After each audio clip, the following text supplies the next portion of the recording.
What's up, guys? Your boy Mikey Garcia. Just want to recommend the Fat Attack Stack. Help you increase your stamina, increase your endurance, increase your energy levels, and also burn fat. So don't forget the Fat Attack Stack by Snack.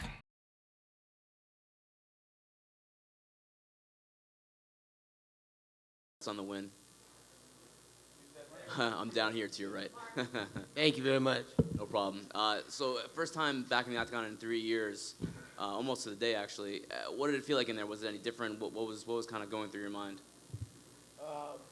It felt like just where I left off, and I just didn't really pay much attention except for just get the job done. Was the game plan always to try to get him in the clinch and up against the cage? No, I planned it on kicking him in his face, but it just kind of went how it went. I didn't even work any of that clinch stuff. It just was like I was just like, I'm either gonna do all this stuff I was drilling and working on,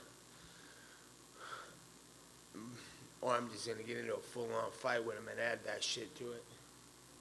In the third round, you had him in big trouble. He kind of he fell, and then he was close to being out there. You think the fight was over at that point? Yeah, I thought it was the beginning of the end for sure, but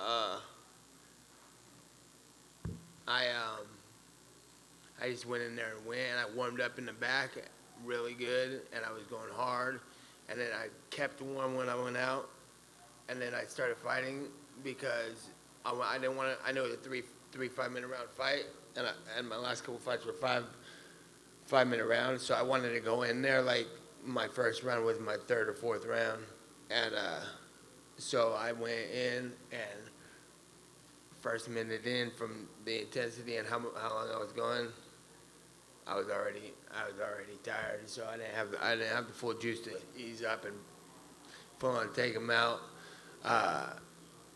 I felt like that's the way I had to approach the 3-round fight. The last thing for me, Dana was in here before, and he said that the last thing he thought you would say after the fight was calling out Jorge Masvidal. Why did you do that? Just because you got to recognize who's the best of the best in this game, and it's not who they're saying it is. It's who I'm saying it is. It's the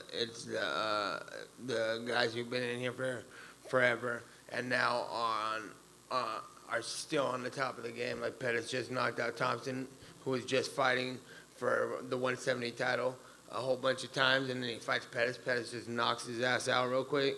Who's the real baddest dude in the 170 division? And then they were trying to pump up dude, and then Masvidal goes in there and knocks his ass out after he's been in here since I started fighting in 2004, I think. And then I think he's either been there right then or a little longer, and he just did that. So, and I just did that. So that's the best fighter to me, the best martial artist who's still on top of the game. Like I said, I've been through waves of these guys. There's a couple guys who come in and then they fight for a title or are peaking, have 3 good fights. They fight for a title, they get the belt, then they get their ass whipped, then they have another loss, maybe have another win and then another loss, and then they're gone with the win. And that's not the best fighters to me. I've been here in 40 years, fighting, still killing.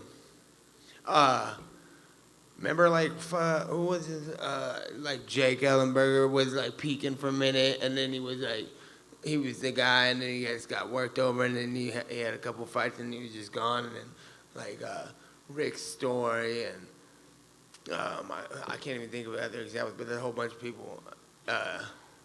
Grant Manor was one of the best guys for a minute, and he's just gone. Everybody's just hearing and gone, and hearing and gone. I'm like, what's up? I'm still here. And those are the best fighters in the world to me. Nate, it seems like Masvidal's interested in this fight. When, ideally, would you like to compete again? If everything works out right how it's supposed to work out, then I'll fight next month. If nobody's in a hurry, I want to get this done how it's supposed to be done and do it right and treat it like it should be treated, I ain't even in no rush. So it's not me who's going to be doing the sitting out. It's them that's going to be holding me out, or people not jumping on and trying to get it done. And that's where I've been for the last 3 years, because I never stopped training camp. I just no one was showing any acknowledgement for being the best fighter in the world, which I am. Just like Masvidal, that's what I'm saying. Like, why ain't nobody fucking like, what? That's the guy to fight. He just beat the best guy, and he's been around doing this the whole time. So I'm into the best martial artists in the world, not like some hold on to you wrestlers who are gonna hold you and hopefully win around and find a loophole to win in these fights and put belts on their waist. Now we're fighting for the baddest motherfucker in the game, belt, and that's mine. So I'd like to defend it against Jorge Masvidal. So if you want to be the baddest motherfucker, that's how we're gonna do it. Tonight was the highest gate in a California MMA event, especially for the UFC, and sounds like this pay-per-view is trending really well for the UFC. Dana White came in here earlier and he said, I guess Nate Diaz is a needle mover, and obviously referenced that comment a few years ago. Do you feel like you're kind of getting that appreciation finally that you spoke about for so long? Yeah, he knew then too, though. That's not gonna be a good friend. That's not a good business move to tell me I'm the shit. You know what I'm saying? Because then I'm going to be like, give me the shit money. So give me some I'm the shit money, you feel me? And then he had to do what he had to do. So I ain't mad at him either for that. So, but it's cool that he's acknowledging the fact that. Yeah, no, he said he feels you're, Conor McGregor, Ronda Rousey level star coming out of this performance. Yeah, for sure. You like that? Yeah. Show. Congrats, Nate. Right in front of you. Just curious, I think you said in the cage, if I'm not mistaken, a lot of these guys suck, and that's why you weren't around. I wonder if they sucked, wouldn't it make sense just to go in there and get a lot of easy wins and make easy money and build up your bank account instead of sitting out all that time? Yeah, but look from the outside perspective. If you're watching a fight, or if you even want to be a fighter, like I'm looking for a badass fight. You know what I'm saying? Somebody to fucking whip someone's ass and recognize the other guy who's whipping someone's ass and be like, hey, I'm the head ass whooper here. I want some of you then. And I did that with Conor because they were promoting him like he was the top don of this whole thing, and he was brand new, and that was making me hot. It was nothing personal against the dude, because all respect for anybody who's going to get there. You know what I'm saying? You got to get yours. But if you're going to just not, like, acknowledge the fact that I'm here and been here, and, like, when you start, like, when did Pettis start fighting? And Conor. Them fools was probably watching me fight on the UFC when they was in high school. I'm like, you better recognize it, and I'm disrespected. That's why I got to get these fights, like, what's up? And that's the shit I want to see if I'm watching the game. Like I always say it like this, like, you ever like when you get a video game like Street Fighter, like, who are you gonna pick?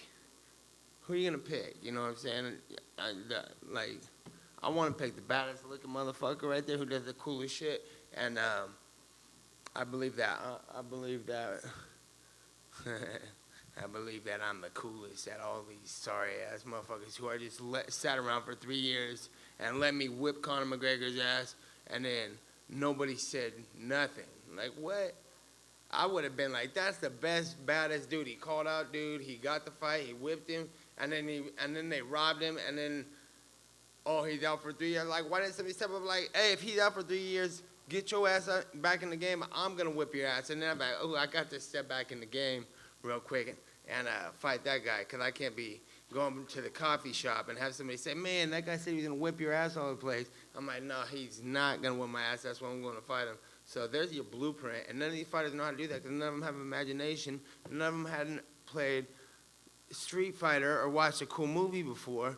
And, like, where your head at, you little jock wrestler? You're going to just sit there and do all this politically correct shit? But this is a fight game, dude. Quit acting like this is some professional sport and saying, whatever they want to give me is going to be fine. It's like, no, I'm going to take what's mine. And that's what I'm talking about with the baddest motherfucker title. And I need that belt made as soon as possible. You're cocky, Nate. They're like... Two last questions. Number one, you beat Conor, obviously, when he was at the height of his popularity. Do you think this win exceeds that because you were away for 3 years, and even though you mentioned you had never stopped training, you hadn't fought in 3 years, and you beat a really good fighter? And two, Colby Covington was over there. I don't know if you heard, but the crowd was chanting, "Fuck you, Colby," and giving him a hard time. He was carrying a belt with him tonight. Would you consider fighting him at some point, too? Who's it? Covington? What weight? Welterweight? I don't know who that is. So, like, if we got somebody good to fight, that's who I want to fight. That's what I'm saying. That's what I'm saying. You got to do something. If you've been here for 2 weeks and get a little hype show, I don't give a shit. All right, Nate, congratulations on your win down front. Thank you very much. No problem. So a lot has changed in your personal life since we last saw you fight, namely your daughter. And has being a father now changed the way you approach the fight or just the way you think about the entire game? I've been a father for years. Fathering all kinds of these little motherfuckers.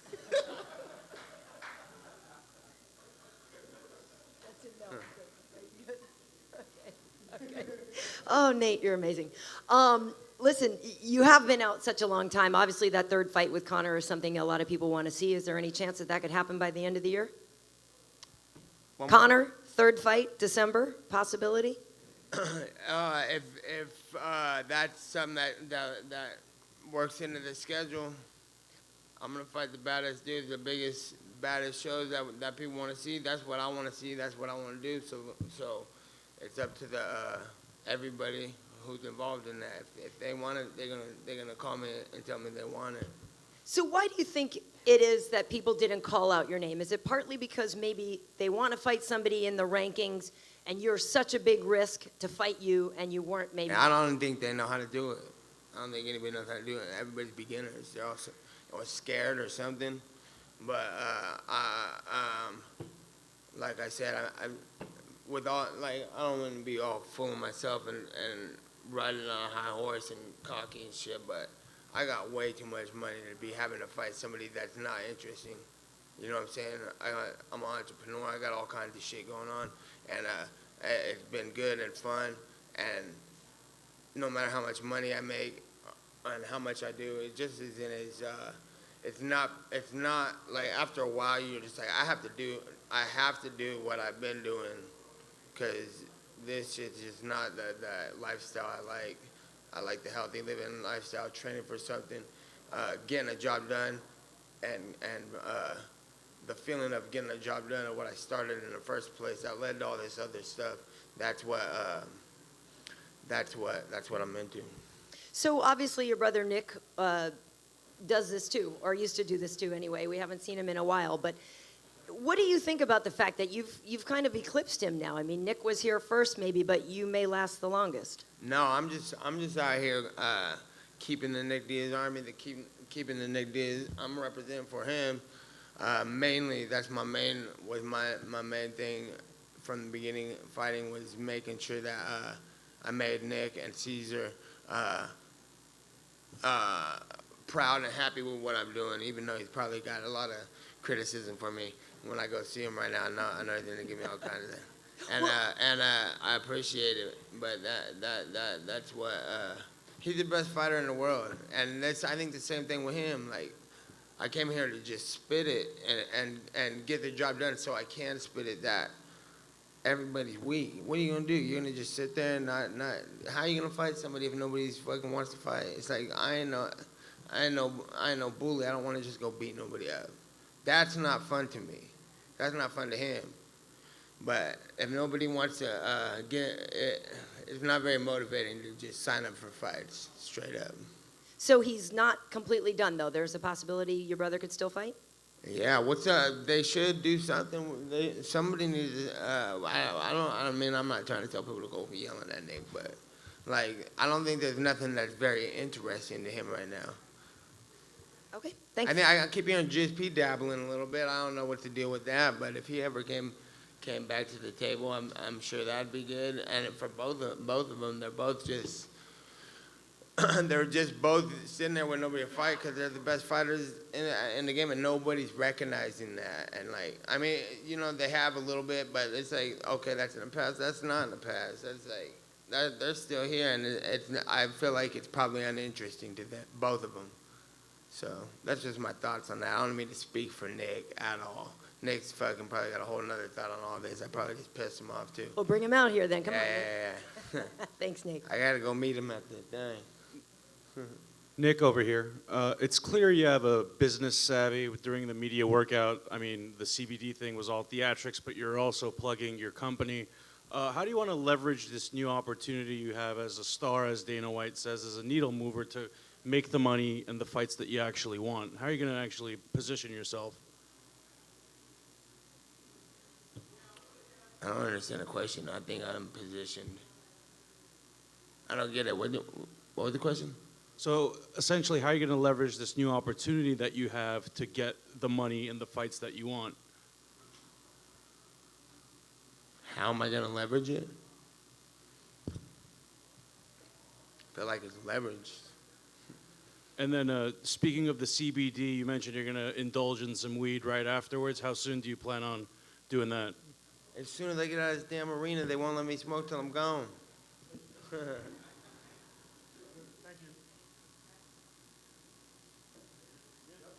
Hey, speaking of that, shout out to my boy Big Lon and the Taylor gang, cause I've been hanging out with Big Lon, and I got a lot of good ideas from him and his team for sure.